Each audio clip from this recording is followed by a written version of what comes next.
Fala pessoal, sejam todos muito bem-vindos, começando o Morning Call na parte de Equities da Guide Investimentos. Vamos lá falar um pouquinho sobre bolsa, sobre o que aconteceu ontem, sobre o que deve pesar mais no campo corporativo hoje, as aberturas dos mercados lá fora, as commodities, enfim, muitas coisas acontecendo. Sendo assim, o que não falta pra gente é assunto para falar aqui logo cedo, né? Agora 8h56, 8h57, começar o dia aí bem informado. Tenho certeza que se acompanharmos tudo que tem aqui na abertura, poucas surpresas restarão, né, no início da sessão. Óbvio que depois só Deus sabe o que pode acontecer. Bom dia a todos, bom dia Samantinha, já presente aqui na nossa live. Vamos começar a falar um pouquinho agora sobre o que aconteceu ontem, portanto, seguir aquele roteirinho de todos os dias e depois a gente passa para o noticiário de abertura aqui e também as notícias corporativas. Hoje a gente tem bastante notícia corporativa, coisas importantes acontecendo, mas acho que, assim, sinceramente não vejo muito um cenário positivo, pelo menos nesse começo de manhã para a nossa bolsa. Mas vamos esperar rolar, né? Quando tiver já a abertura do futuro, eu ter terminado de falar tudo que eu tenho aqui, com certeza eu passarei para vocês como o mercado está reagindo nos primeiros minutos, tá? Bom, portanto, ontem foi de fato um dia fraco, né? Mais um dia fraco. Na verdade, a bolsa subia praticamente ao longo de toda a sessão, lá para umas 4h20 da tarde, tudo se alterou, a bolsa virou, o dólar explodiu. E quais foram os motivos para que isso acontecesse? A curva de juros também abriu. Você pega a curva de juros ali, principalmente às 4h20, deu uma grande pancada, uma abertura gigantesca. Bom, pontos que influenciaram. Primeiro deles, uma carta que foi enviada por 16 governadores do país para a Câmara e o Senado, pressionando pelo retorno do auxílio emergencial igual, né, no mesmo patamar do ano passado, aqueles R$600. Acontece que as condições fiscais do país, a gente já talvez tenha dito aqui algumas milhares de vezes, mas voltamos, né, é sempre bom reforçar. A condição fiscal do país, de fato, está muito deteriorada há algum tempo, né? E todas as vezes que a gente vê um novo debate relacionado a isso, é sempre no lado da expansão e dificilmente na contenção dos gastos, né? Então, esses riscos se elevando, a gente vê claramente a curva de juros explodindo, né? Com esses receios fiscais. Naturalmente, isso pesa no dólar e além do que eu já citei a respeito da sessão de ontem, né, e os acontecimentos, tivemos algumas pressões de vizinhos, né? A Cristina Kirchner, que foi presidente da Argentina, depois veio o Macri, né? Agora ela é vice do Alberto Fernandes, disse ontem algo que talvez não seja surpresa para ninguém, mas reforçou que a Argentina não tem condições de pagar o FMI, não vai pagar mais um calote à vista. Isso pesou também um pouquinho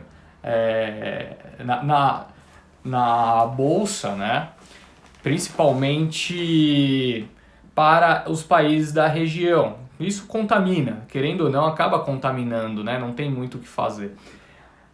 Bom, esses foram os dois principais pontos. E no exterior, vindo dos Estados Unidos, também uma virada nos últimos minutos, né? A gente acompanhou ao longo dos últimos minutos da sessão, a Nasdaq afundando ainda mais, com queda de 2% no fechamento, né? Então esses três fatores, portanto, fizeram com que a bolsa acabasse fechando ali numa queda de 1% depois de estar, né, em movimento altista praticamente ao longo de toda a sessão. Dito isso, o destaque positivo foi o petróleo. Não sei se vocês chegaram a observar, o petróleo vinha numa sequência de queda muito expressiva, né, ao longo dos últimos dias. Tinha espaço para uma recuperação, mas teve um outro fator que acabou influenciando bastante. Esse outro fator foi algo curioso, tá? Um navio enorme, na casa de 400 metros de comprimento, acabou encalhando no canal de Suez. E isso, obviamente, que acabou implicando numa grande dificuldade de transporte na região. Depois coloquem a foto aí para vocês entenderem o que eu tô falando. Ele de fato tampou toda a passagem do canal de Suez. Precisaram utilizar, sei lá, uns 15 barcos para conseguir retirar o navio em questão, mas ficou de fato interditando o canal de Suez por praticamente o dia todo, tá? E isso, portanto, resultou numa alta ali de 6% na cotação do petróleo na sessão de ontem. Bom, investidores estrangeiros retiraram 500 milhões de reais da B3 durante a sessão de segunda-feira. Para quem não se lembra, a sessão de segunda-feira foi marcada pela troca do presidente do Banco Central da Turquia, né, que resultou em um circuit breaker por lá. A moeda abriu, né, depreciando quase 20% em relação ao dólar. Então, era um dia muito negativo também para países emergentes, os famosos emerging markets, que é como o gringo olha, né, para Brasil, Turquia, México, tudo no mesmo bolo, né, como se fosse tudo a mesma coisa. Bom, então nada que surpreenda, né, uma retirada aí de 500 milhões de reais num dia tão negativo para mercados emergentes, nada fora do comum. Bom, vamos trazer a conversa agora para hoje.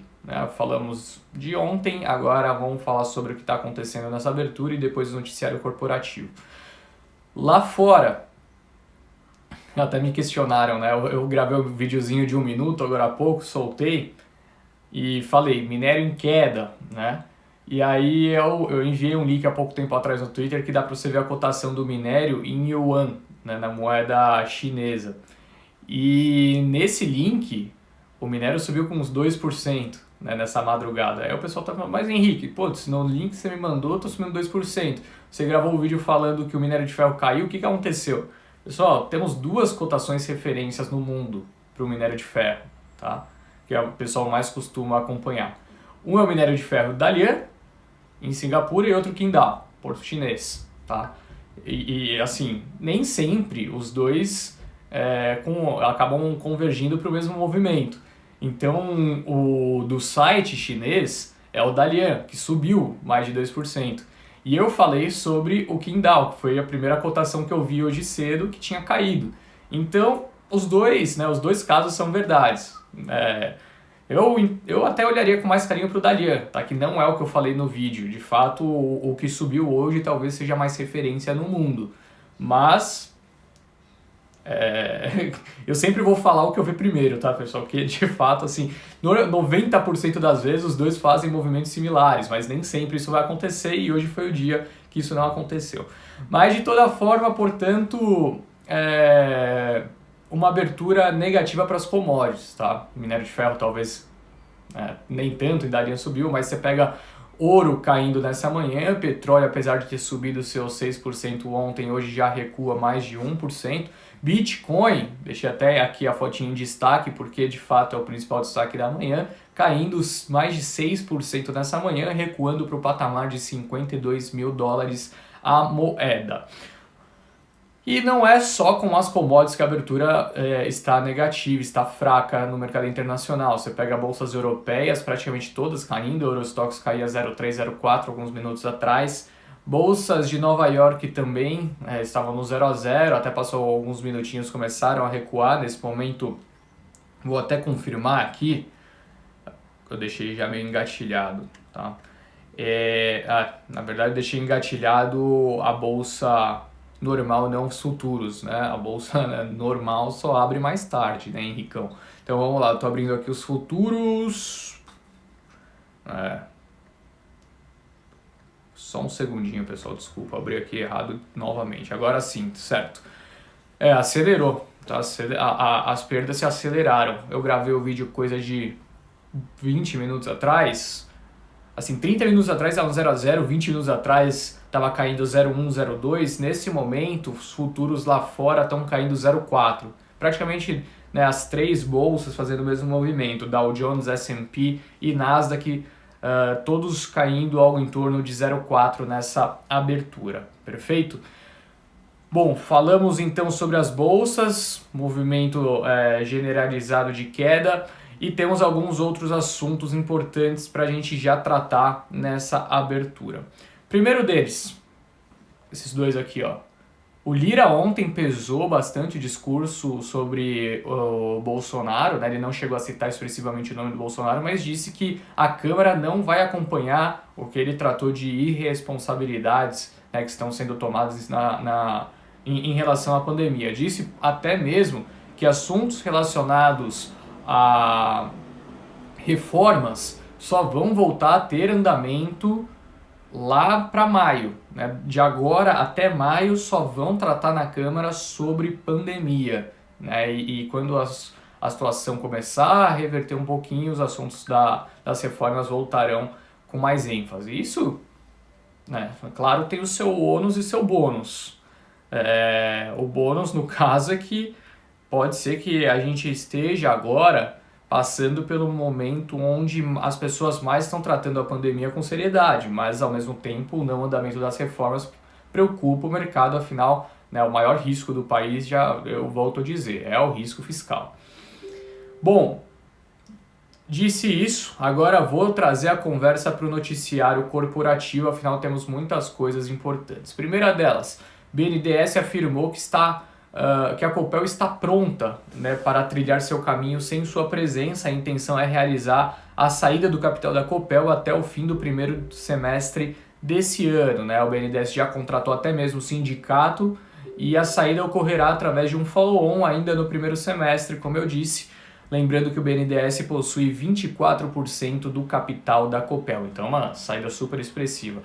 Pode trazer uma pressão vendedora no curto prazo, mas, em linhas gerais, esse é um movimento que o mercado adora, tá? Quando o BNDES deixa uma companhia, a companhia já anunciou recentemente diversas mudanças de governança, também fez um desdobramento para elevar sua liquidez, elevação no nível de governança da B3, né, que eu falei, citei, mas não falei a notícia completa. Enfim, é um movimento positivo em termos, né, essas mudanças estruturais da companhia, que estão ocorrendo, né? Estão ocorrendo a passos rápidos até ao longo desse ano, e pode ser sim que a gente comece a acompanhar talvez uma pressão vendedora de curto prazo, mas no longo prazo um viés muito positivo para as ações da Copel.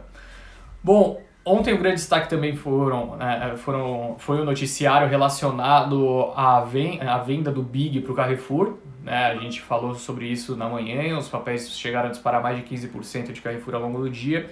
E algo que muita gente estava falando desde quando o Pão de Açúcar fez a cisão do açaí era o seguinte: bom, acredito que o Carrefour possa fazer algo semelhante ao que o Pão de Açúcar fez, de repente, né, fazer esse spin-off do Atacadão, deixar, né, listado de fato diretamente na bolsa e o negócio de varejo através dos ativos do Carrefour de fato. Acontece que o CEO ontem disse que não, isso não passa pela cabeça deles agora, que é muito mais interessante ter essa visão mais global do negócio, tá? Todos os ativos unificados para eles é mais interessante nesse momento. A Suzano elevou preços na China para nível recorde e vê o mercado sólido por lá. A gente estava falando desde o começo do ano passado, né, sobre a possibilidade de elevação no preço da celulose, quantas e quantas vezes falamos sobre isso aqui. E esse movimento começou a acontecer, né, lá para outubro, novembro do ano passado, não parou até agora, batendo recorde histórico de preço, portanto. Notícia super importante sobre Smiles e Gol. Em Assembleia Geral Extraordinária da Smiles, a companhia aprovou a reorganização que resultará na migração da base acionária da Smiles para a Gol. A Gol, lembrando que aumentou a oferta ontem no fim da tarde, então teve uma elevação de oferta que saiu, né, no começo da sessão, e no fim da tarde elevou de novo a sua proposta para a Smiles, sendo que a alteração implicou num preço implícito de R$ 27,00 por ação. A Gol vai ter que levantar esse dinheiro, ela não vai ter capacidade de utilizar o dinheiro em caixa para fazer essa incorporação da Smiles, mas é algo que o mercado esperava há muito tempo também, né? Ontem até vimos um movimento positivo acontecendo para ambos os papéis.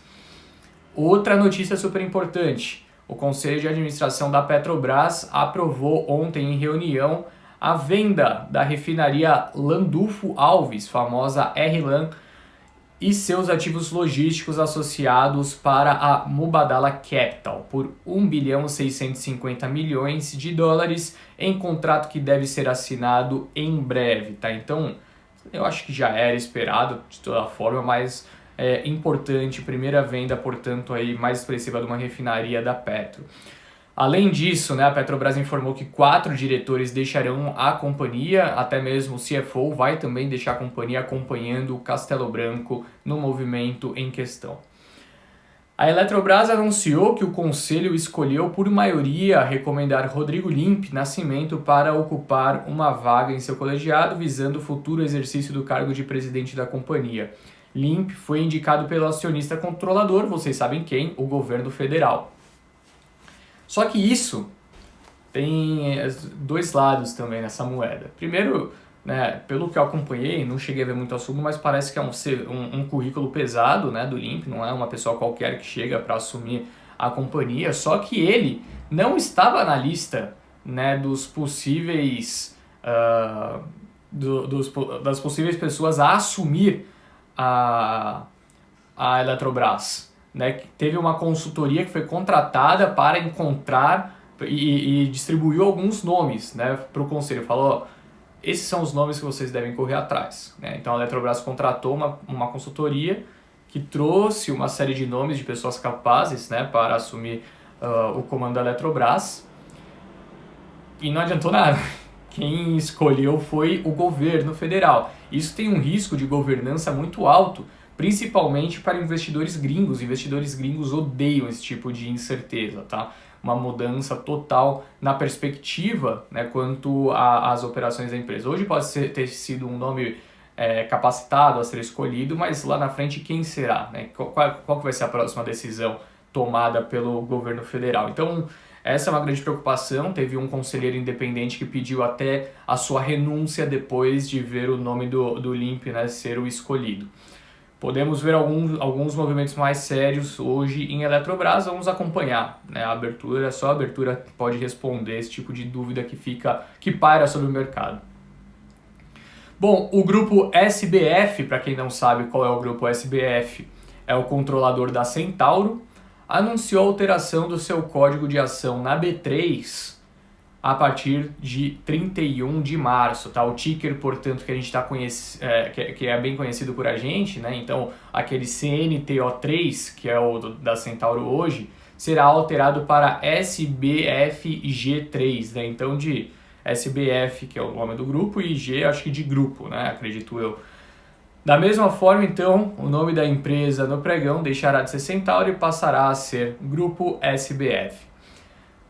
O Conselho de Administração da CSN Mineração aprovou um programa de recompra de ações, o qual prevê a aquisição de até 58 milhões de ações ordinárias. O programa terá duração de 18 meses, terminando em 24 de setembro de 2022. Bom, abertura por aqui, apesar de lá fora tá tudo caindo, pessoal, o futuro tá subindo 0,2, tá? Subindo 0,2, praticamente estável. Lembrando que ontem teve um gap, né? Então o futuro chegou a fechar abaixo dos 111 mil pontos, enquanto o Ibovespa fechou a 112 e alguma coisinha. No patamar atual, o Ibovespa deve abrir em queda de 0,1, praticamente estável, tá? Uma queda muito pouco relevante. E o dólar também, né? Subindo 0,06. Então, tanto o bolsa, né? Tanto o índice futuro quanto dólar futuro, sem movimentos expressivos, próximos da estabilidade nessa abertura. É isso, pessoal, 9h15, mais uma vez, falamos tudo e mais um pouco no horário previsto. Agradeço demais a presença de vocês e voltem hoje às 19 horas, eu estarei de volta aqui para falar mais sobre bolsa, tá? Então às 19 horas hoje teremos a live Quero um Guia, que está sendo revigorada, vai ser uma live ainda melhor. E além de tirar as dúvidas, né, como de costume, eu vou falar bastante sobre mercado. Então se você quiser ouvir mais um pouquinho, tiver alguma dúvida, quiser que eu comente sobre algum tópico específico, já manda aqui, já vai mandando ao longo do dia pro Instagram da Guide Investimentos, ou então entre e manda no chat mais tarde, eu vou ter todo o prazer de respondê-los, tá bom? Obrigado então, galera, um ótimo dia a todos, bons negócios, até mais, tchau, tchau.